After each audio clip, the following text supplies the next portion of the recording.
Merci à notre Dieu Tout-Puissant.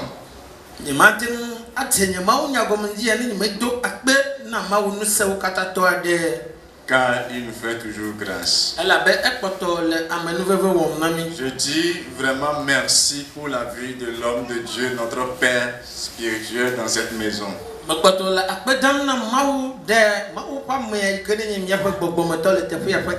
Arrivé à une étape de ta vie, Dieu te fera rencontrer quelqu'un.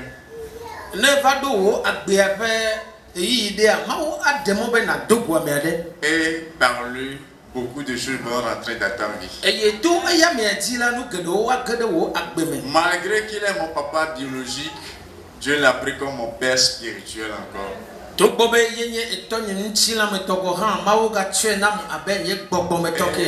Je remercie sincèrement le Seigneur pour sa vie parce qu'il a beaucoup fait dans ma vie.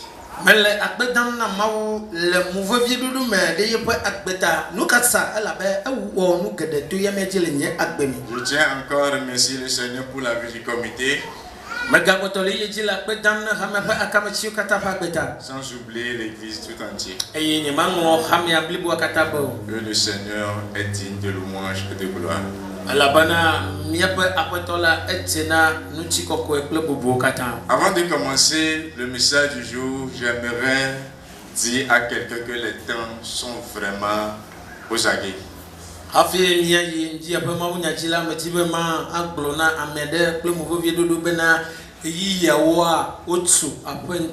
Le temps file, vraiment même. Je ne parle pas de la montre, mais le retour de Christ est vraiment imminent.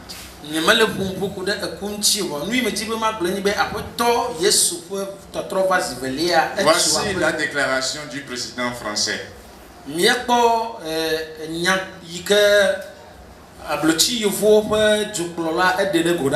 dit: il faut que notre génération sache que la bête de l'événement est déjà là.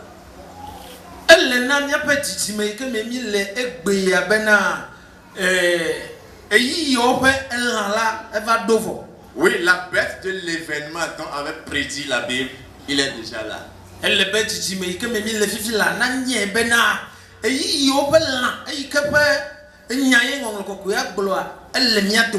Et ceux qui aiment le sport, je ne sais pas si ils ont remarqué sur l'actualité ce qui s'est passé au niveau des Jeux Olympiques de 2024 en France. Rien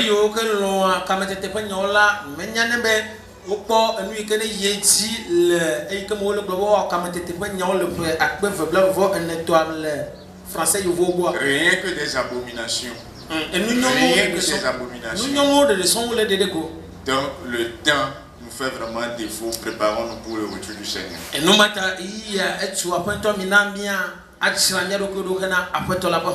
Amen. Amen. Nous allons rentrer dans notre message. Et ouvrons la parole de Dieu dans le livre de Genèse 22, versets 13 à 17.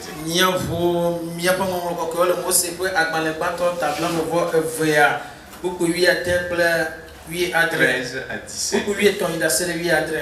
Lisons la parole de Dieu dans Genèse 22, chapitre verset 13 à 17. Là il est écrit: Abraham leva les yeux et vit derrière lui un bélier retenu dans un buisson par les cornes. Et Abraham alla prendre le bélier et l'offrit en holocauste à la place de son fils.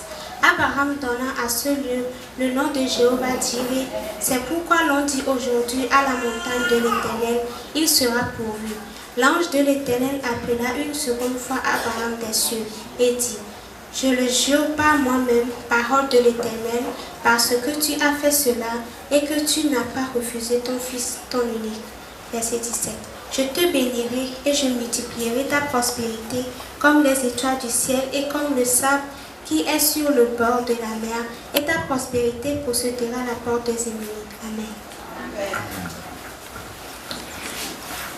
Tete Abraham fokoti eye bona aboade nye ekem sipe joku avec ale emegbe.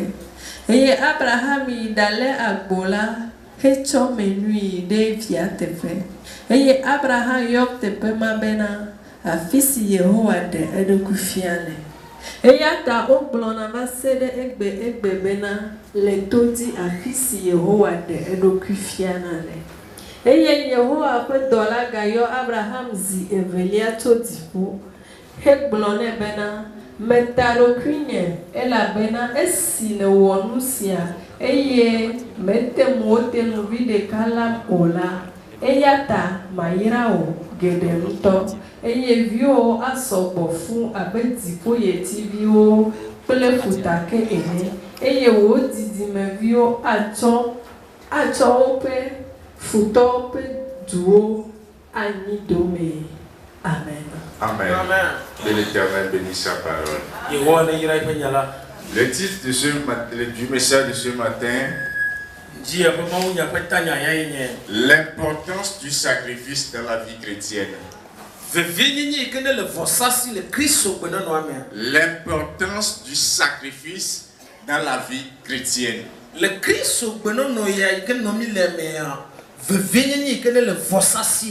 Bien-aimés dans le Seigneur, le monde dans lequel nous sommes, le sacrifice a une grande importance. Et dans la vie chrétienne, il a également sa place. Beaucoup de personnes l'ignorent et cela entraîne de graves conséquences dans leur vie.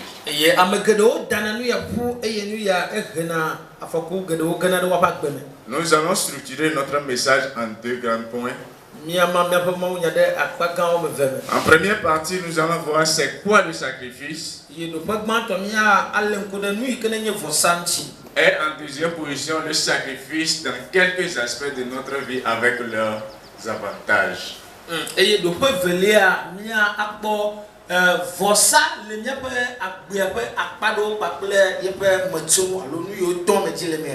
Amen.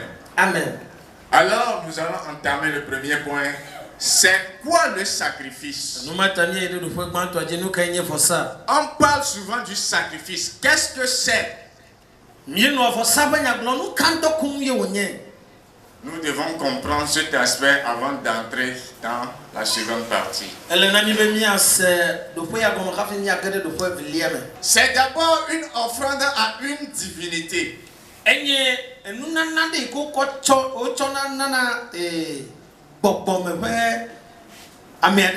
Une offrande à une divinité à travers un rite de mise à mort. C'est aussi le don de soi, relevant d'une démarche intérieure. Nous avons donné deux définitions. C'est d'abord une offrande à une divinité. Et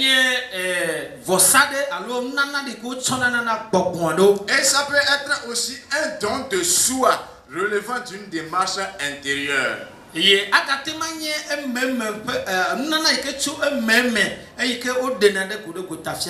on globalise les deux, le sacrifice, c'est un abandon. C'est un abandon d'un être ou d'un objet précieux pour l'offrir à une divinité. Ou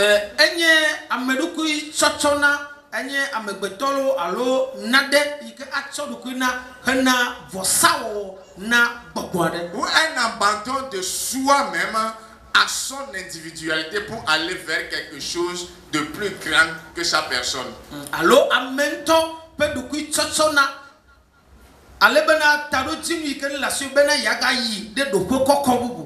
Je le répète encore. C'est un abandon d'un être ou d'un objet précieux. Et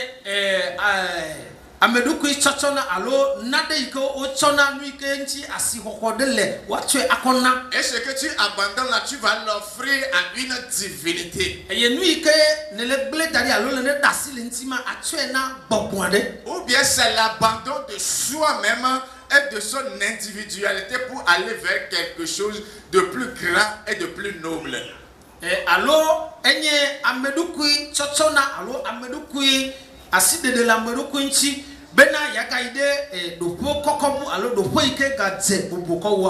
nous devons savoir que plus l'objet est précieux, plus la perte sera grande. Et plus le potentiel d'élévation spirituelle sera important.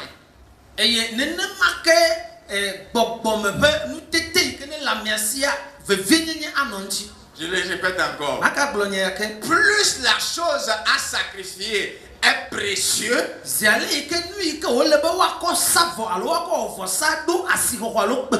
plus la perte sera grande. Et plus le potentiel d'élévation spirituelle sera grand.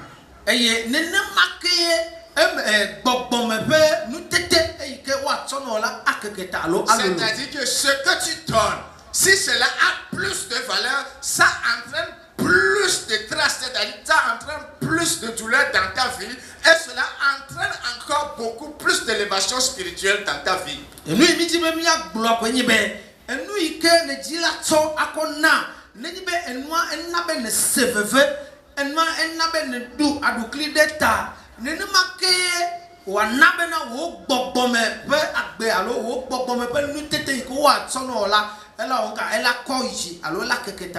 Et si on parle de sacrifice, il y a un mot qui revient toujours et qui revient toujours, tu ne peux pas s'en passer.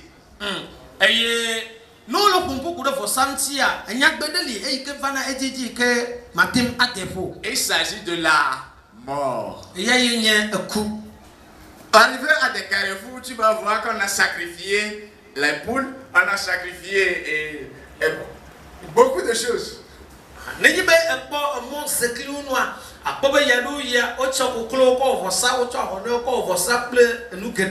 C'est-à-dire le sacrifice demande la mort.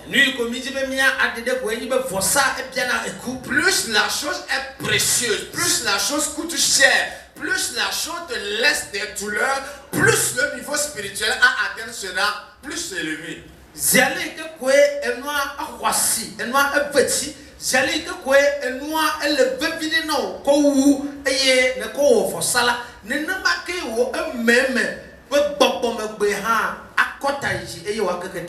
Voyons ce que la Bible dit. Abraham leva les yeux et vit derrière lui un bélier. Retenu dans un buisson par les cornes. Et Abraham alla prendre le bélier et l'offrir en holocauste à la place de son fils. Dieu avait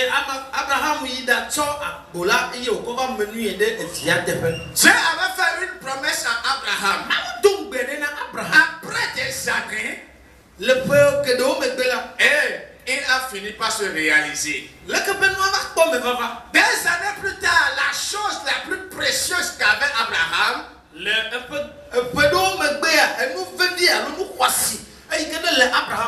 Dieu le demande en sacrifice. Ce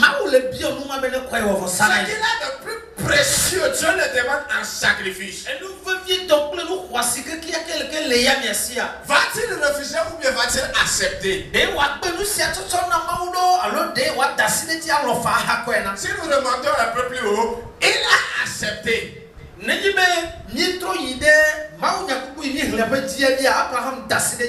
il a amené son fils.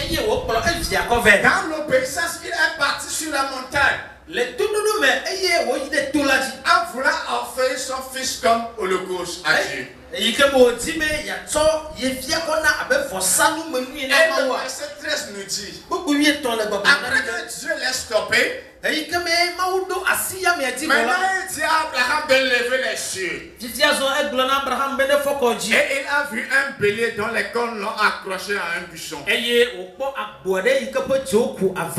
il a pris ce bélier pour l'offrir en holocauste. Il a pris ce bélier pour l'offrir en holocauste à Dieu. Nous parlons de l'importance du sacrifice dans la vie chrétienne. Arrivé à un moment, Dieu va te demander un sacrifice. Mais la question dont nous devons nous poser, est-ce que c'est les sacrifices dans l'Ancien Testament que Dieu va nous demander encore aujourd'hui? Est-ce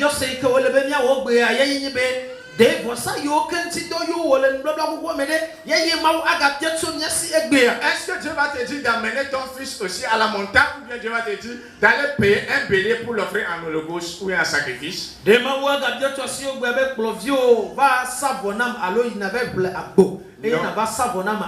Non. Mais pour le Nouveau Testament, c'est un peu différent. Retenons bien ceci quand nous allons rentrer dans la deuxième partie. C'est une offrande à une divinité. Et plus le sacrifice est important,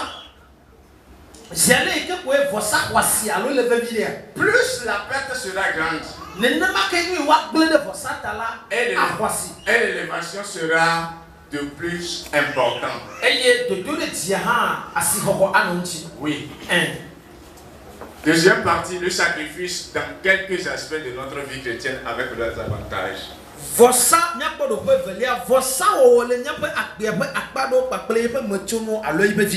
Si nous comprenons ce qu'est le sacrifice, alors quel sacrifice devons-nous faire dans le Nouveau Testament que l'Église doit faire aujourd'hui? Il y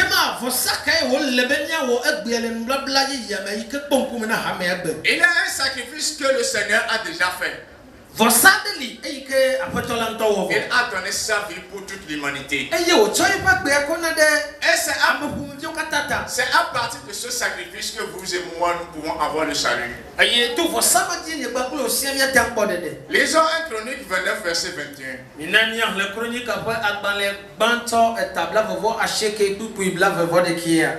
Lisons la parole de Dieu dans 2 Chroniques. 1 Chronique. Chronique apak bale banto tabla vovo asheke. Esi nukela wo sala o na Yehowa eye wo to nyitu agbereka agbo agbereka ple alevi agbereka sanu memevo na Yehowa. Amen. Amen. La parole de Dieu dit: le lendemain de ce jour, ils offrirent en sacrifice et en holocauste à l'Éternel 1000 taureaux, 1000 béliers et 1000 agneaux avec les libérations ordinaires et d'autres sacrifices en grand nombre pour tout Israël. Amen. Amen. Ici, il s'agit du roi Salomon qui a fait quelque chose. Avant que Salomon ne devienne roi, il a dit à son père David. Et toi, David. Et quand il a été nommé roi, la Bible déclare que le lendemain de ce jour,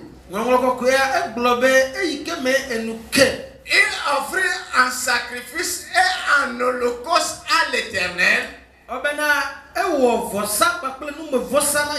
1000 taureaux, 1000 béliers et 1000 agneaux. Avec les libations ordinaires et d'autres sacrifices en grand nombre pour Israël.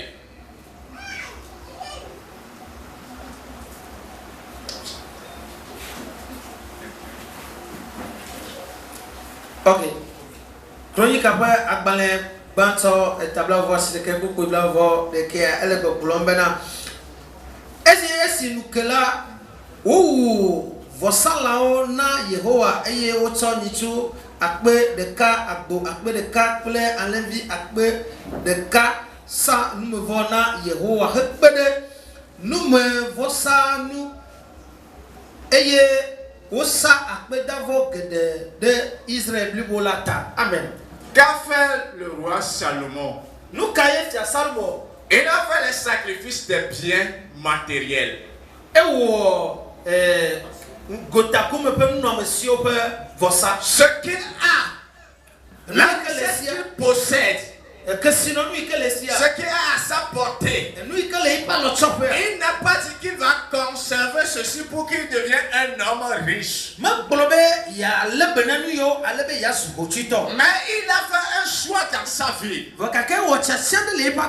décidé de sacrifier les biens matériels, ce qu'il possède, ce qui lui confie une richesse, ce qui fait que son nom sera renommé. Il l'a sacrifié à l'Éternel. Et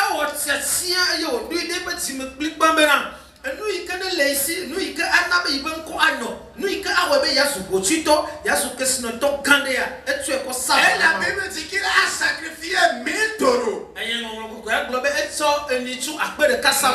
béliers, 1000 agneaux. Pour qui? Pour l'Éternel.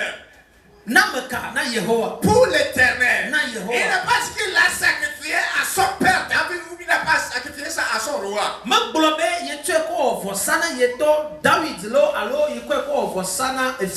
pas décidé de plaire à son père, mais il a décidé de plaire à l'Éternel. Il a pris toute sa richesse pour le mettre au sacrifice de Dieu. Avec beaucoup plus de sacrifices que la Bible n'a pas précisé.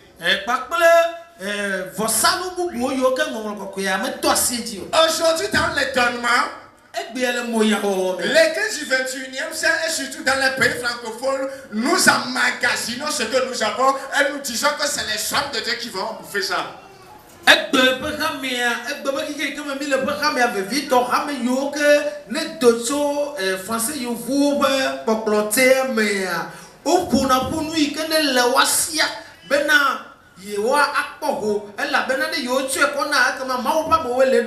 a compris qu'il y a quelque chose qui peut découler du sacrifice. Salomon a compris qu'il y a quelque chose qui découle du sacrifice. À cause de ça, ce que Dieu lui a donné, il n'a pas réservé pour lui ou pour lui-même et pour sa famille. Et pourquoi il a opté de sacrifier les biens matériels?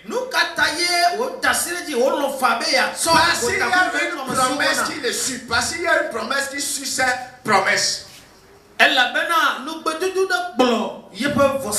Oui, lisons le verset 23b à 25.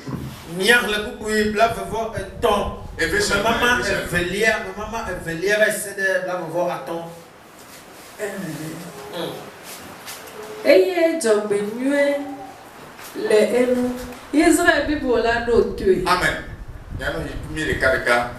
Quand il a décidé de sacrifier le bien matériel,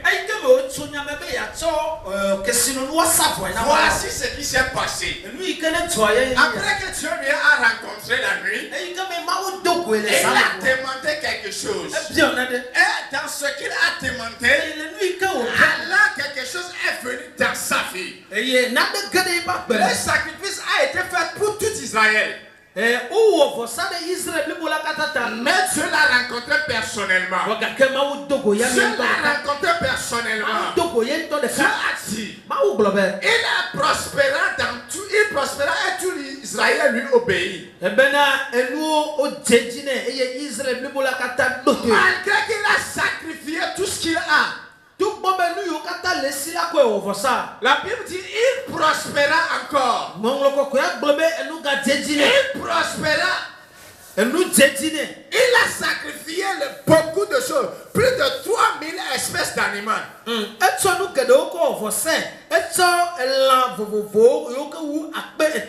ne s'est pas appauvri. Il n'a pas dit que quand je vais le faire, je vais commencer par m'appauvrir. Il n'a pas dit que les dirigeants deviendront riches ou le peuple de Dieu deviendra riche. Mais quand il a offert à l'Éternel, la Bible déclare qu'il prospéra. À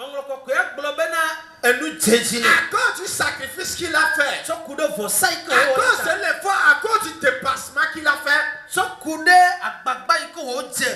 à à cause du dépassement des efforts qu'il a fait, la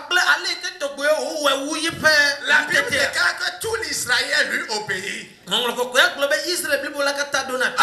nous emmagasinons ce que nous avons et nous disons que nous devons avoir une position pour que les gens nous respectent. Et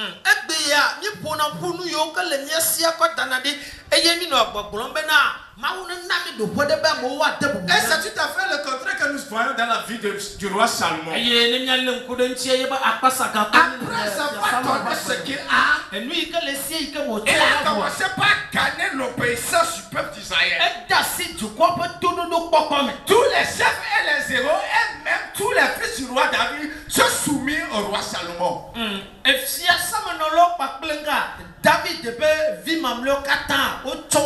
Nous parlons de l'importance du sacrifice. Il a sacrifié les biens matériels pour la cause du pays, pour la cause du peuple d'Israël. Mais tu l'as rencontré personnellement. Et quand il a commencé par avoir des renommées, il a commencé par avoir le renommée sur tout le peuple d'Israël. À cause de l'obéissance, à cause de ce qu'il a connu comme importance du sacrifice. L'Éternel éleva au plus haut degré Salomon sous les yeux de tout Israël. Et il rendit son règne plus éclatant que ne fut celui de quoi roi d'Israël avant lui. Nous voulons atteindre des décrets dans nos ministères. Nous voulons atteindre le haut lieu de Christ. Mais nous ne voulons pas sacrifier nos biens matériels. Mais nous ne voulons pas sacrifier le peu que nous avons. Mais nous voulons devenir riches. Par quelle méthode? La Bible déclare que Salomon a sacrifié 1000. Cela a amené beaucoup de choses dans sa vie. Il dit, l'Éternel éleva au plus haut degré. C'est-à-dire quand on parle de ceux qui ont la richesse, c'est-à-dire si on parle de ceux qui ont la richesse,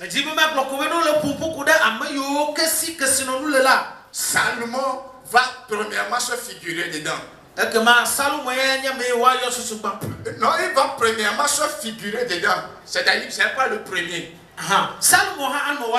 Mais quand l'Éternel va continuer par le bénir, son niveau sera élevé. Quand il sacrifiait, d'autres diront des choses sur lui que lui n'a rien à trouver. Il n'a rien trouvé à faire. Mais quand il commencera par récolter ce qu'il a semé, les gens diront qu'il est parti dans un secte. C'est pourquoi Église du 21e siècle, si nous voulons que l'Éternel nous bénisse, le sacrifice a une grande importance devant les yeux du Seigneur. L'Éternel a commencé par bénir Salomon. Il a commencé par bénir et il est devenu l'homme le plus riche de la terre jusqu'à nos jours.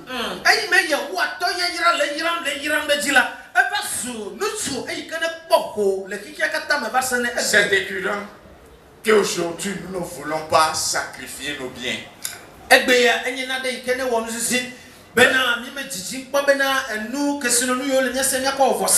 Le sacrifice amène une bénédiction dans notre ministère. Quand Salomon avait sacrifié, Dieu l'a rencontré. Et il a demandé quelque chose. Il a demandé quoi? L'intelligence. Afin de pouvoir diriger le peuple. Et s'il n'avait pas fait ce sacrifice, son ministère royal pourrait-il évoluer? Ce n'est pas possible. C'est pourquoi le livre de Romains nous dit. Romains 12, verset 1 nous dit. Je vous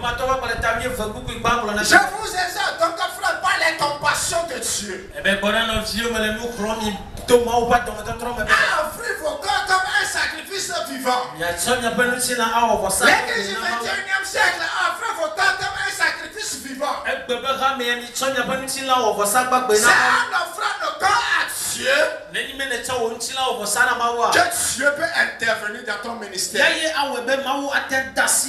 Aujourd'hui, nous parlons mal des gens.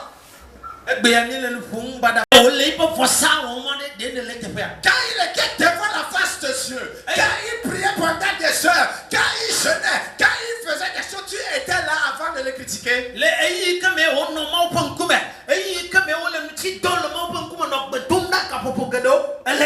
Parce que nous refusons de nous offrir un sacrifice, nous commençons par critiquer le ministère des autres.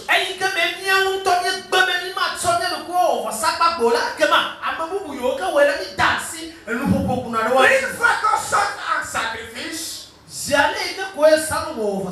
l'Éternel vient dans le ministère des 100 personnes. Le sacrifice est indissociable du ministère. Le sacrifice est indissociable du ministère. Si on enlève le sacrifice, comment le ministère peut-il avoir du poids? Si nous ne nous offrons pas un sacrifice, comment le don de Dieu peut se révéler en ta personne?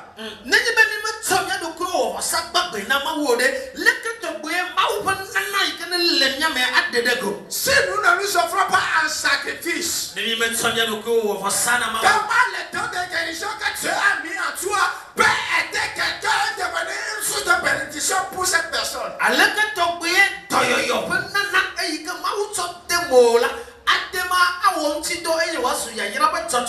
C'est pourquoi offrons-nous un sacrifice à l'Éternel.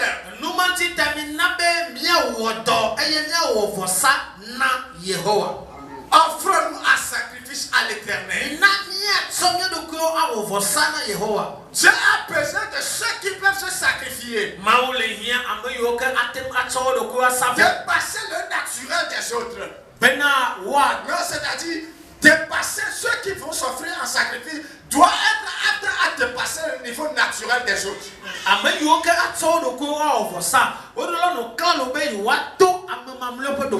On va te demander quelque chose qui va aller au-delà de ton entendement. Je me souviens un jour, Père Achon, mon oncle, il me disait,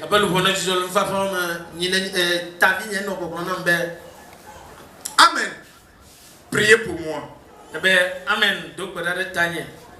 Si je m'en vais, cette famille va souffrir. Parce qu'il s'est sacrifié. Il s'est vraiment sacrifié. Il a opté à se donner pour le bien des autres. Aujourd'hui, nous ne voulons pas nous offrir un sacrifice pour le corps, pour l'église d'abord. J'attends à ce que l'autre fasse avant que je ne commence par le faire.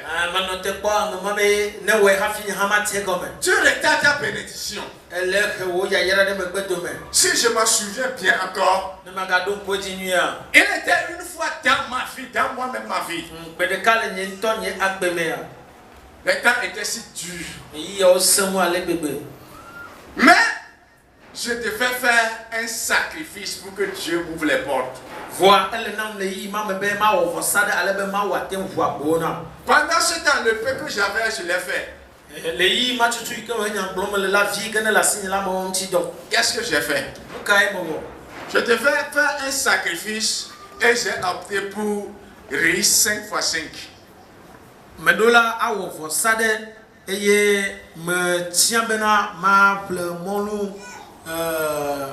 Et 5 kilos la fois 5.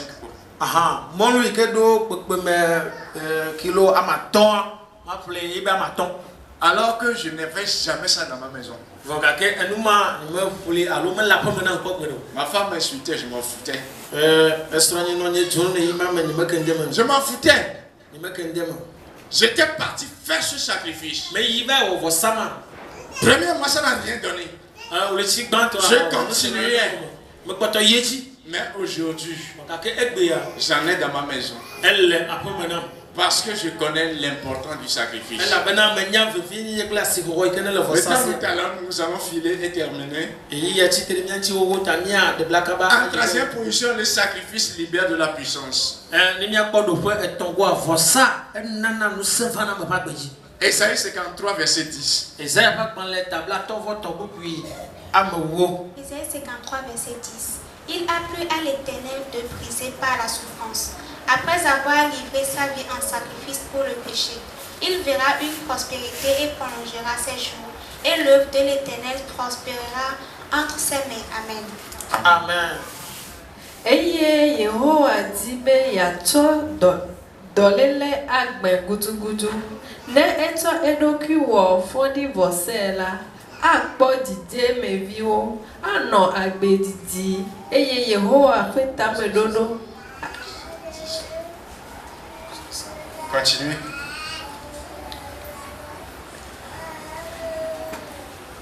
Et voilà. Ke Yehowa dibe yato dolele agbe gutugutu. Ne eto edoki wo fondi vosela. Akpo dide me ano agbe didi eye Yehowa feta medodo ate etile yepe asidi. Amen. Amen. Nous disons que les sacrifices libèrent de la puissance. Et l'Ésaïe 53 verset 10 nous dit: Il a plu à l'Éternel de les briser par la souffrance. Après avoir livré sa vie en sacrifice pour le péché. Il parlait de qui? Dieu, notre Seigneur et Sauveur Jésus-Christ. Et il continue. Il fera une postérité et prolongera ses jours.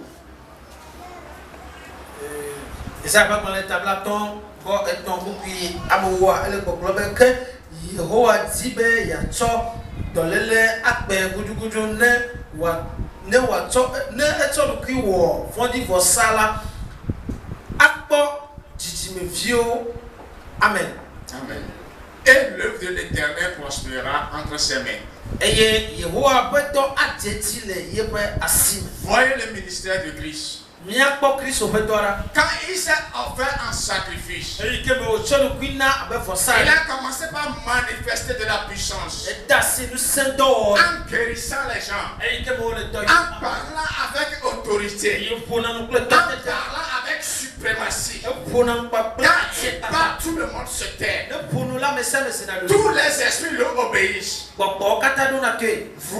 Voilà le découlement du sacrifice. Et après à Dieu de lui briser par les souffrances. Après avoir livré sa vie en sacrifice pour le péché, c'est ce que Dieu a fait pour nous. Et si aujourd'hui nous aussi nous acceptons de briser, que Dieu nous brise, si nous acceptons que Dieu nous brise, et si nous acceptons qu'il nous offre un sacrifice, alors ce que la Bible déclare, l'Éternel prospérera, l'œuvre de l'Éternel prospérera entre ses mains, se concrétisera aussi dans notre vie.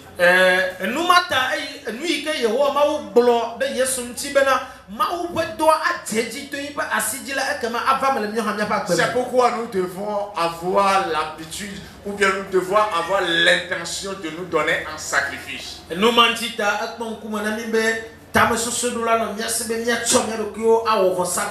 Pour terminer, j'aimerais dire à ceux qui ont un appel. Il y a certains qui ont reçu l'appel d'être mis à part. Voici le message que Dieu a mis dans mon cœur pour eux. Je ne parle pas de ceux qui ont l'onction pour un ministère. Mais je parle à ceux qui sont mis à part pour un ministère bien donné. Et qui sont dans cette église. Voici le message que Dieu a mis dans mon cœur. Sacrifiez-vous pour la cause du Seigneur et l'église évoluera. Je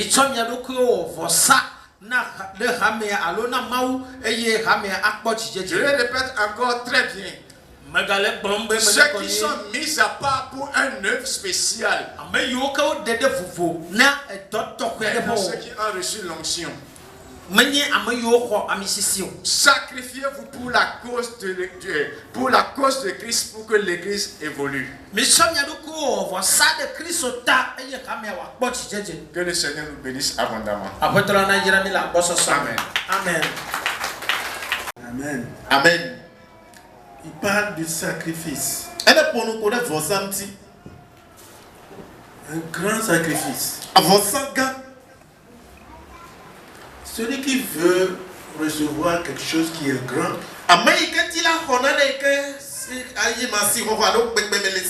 doit chercher à dépenser beaucoup. Mais lorsque tu dépenses peu, comment peux-tu acheter quelque chose de grande valeur? Mais pour aujourd'hui, le croyant, parce que Dieu a dit, c'est lui qui bénit, et il bénit sans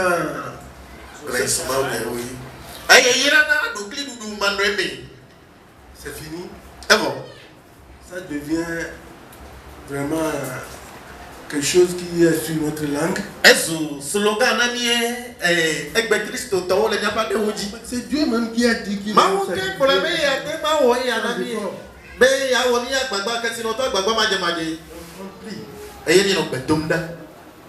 on prie seulement. Supposant que la bénédiction va descendre.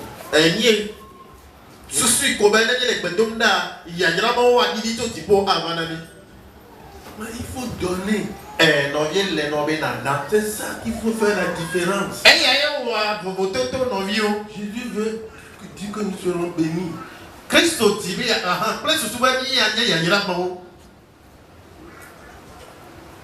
Et il a dit, il a plus de bénédictions dans le donner que dans le recevoir.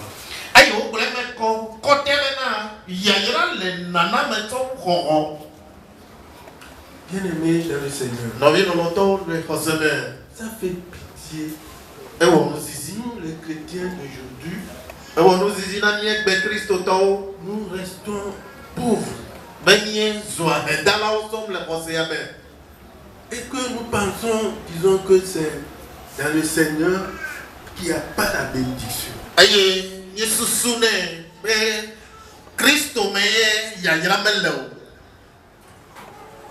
Mais l'argent, Dieu a dit que c'est à lui l'argent.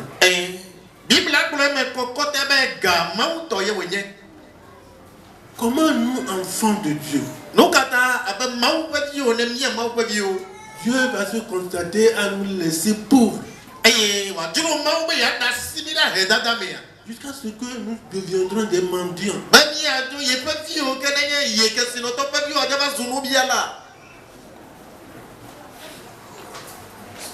Pour la simple raison seulement, nous ne voulons pas marcher dans les principes du Seigneur. Il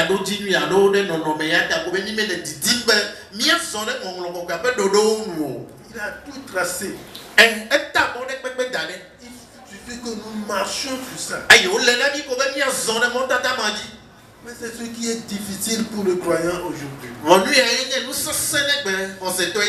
le dit souvent pour le croyant français.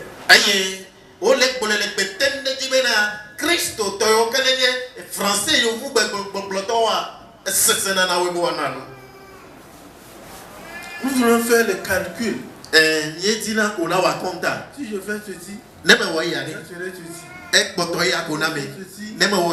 ceci. Dis-toi ce que Dieu t'a demandé de faire. Si je fais ceci, Dieu veut me faire ceci.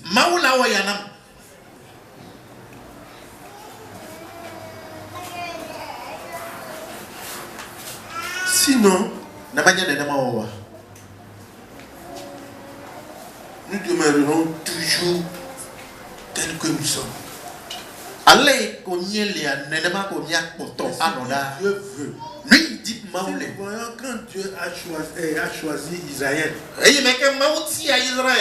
Israël, c'est un peuple béni. C'est un peuple puissant.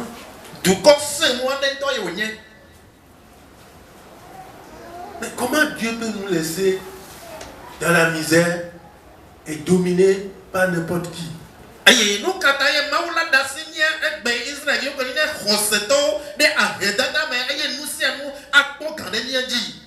que nous venons seulement à l'église pour faire des sacrifices de la langue, c'est-à-dire louer Dieu, et c'est fini.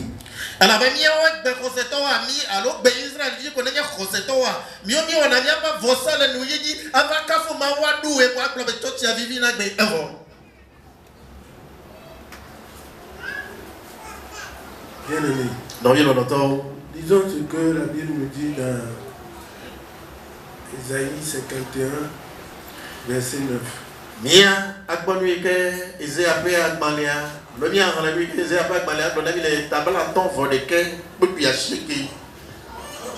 la parole de Dieu dans Ésaïe 51, verset 9. Réveille-toi, réveille-toi. Réveille-toi, réveille-toi. Réveille-toi de force, bras de l'Éternel. Réveille-toi comme au jour d'autrefois, dans les anciens âges.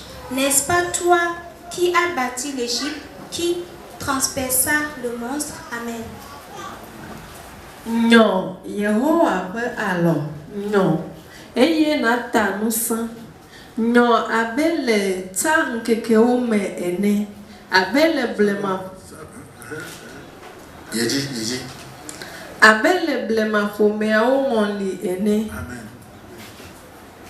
Réveillons-nous. Sinon, nous dormons. Nous devons nous réveiller comme Salomon. Nous devons nous réveiller comme David. Nous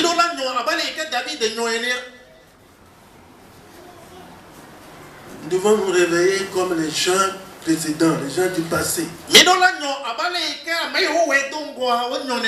devons nous réveiller comme les chrétiens dans les zones anglaises.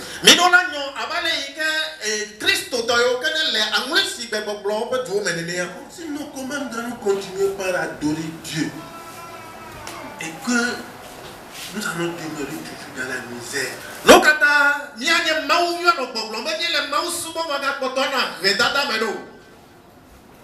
Dieu ne veut pas seulement que nous héritons le ciel, mais la terre aussi. Il a dit, Dieu pourvoit. Oui, pourvoit. Oui. Et maman le dit qu'on va y avoir du pauvre à nous pour me nola kovo au.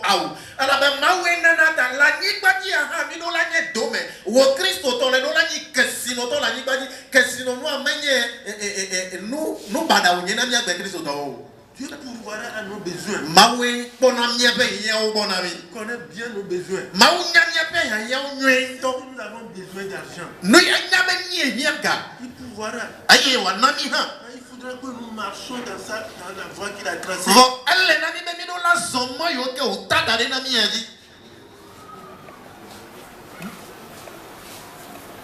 Mais ça fait que nous accusons Dieu, que j'ai adoré Dieu, j'ai fait ceci, mais Dieu ne me bénit pas.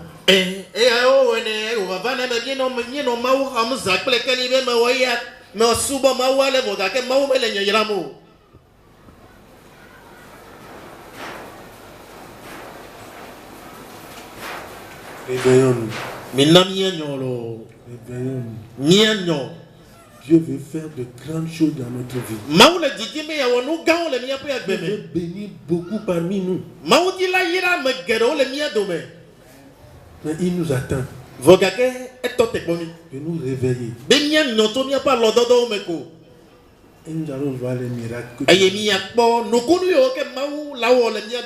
Que le Seigneur vous bénisse. Amen.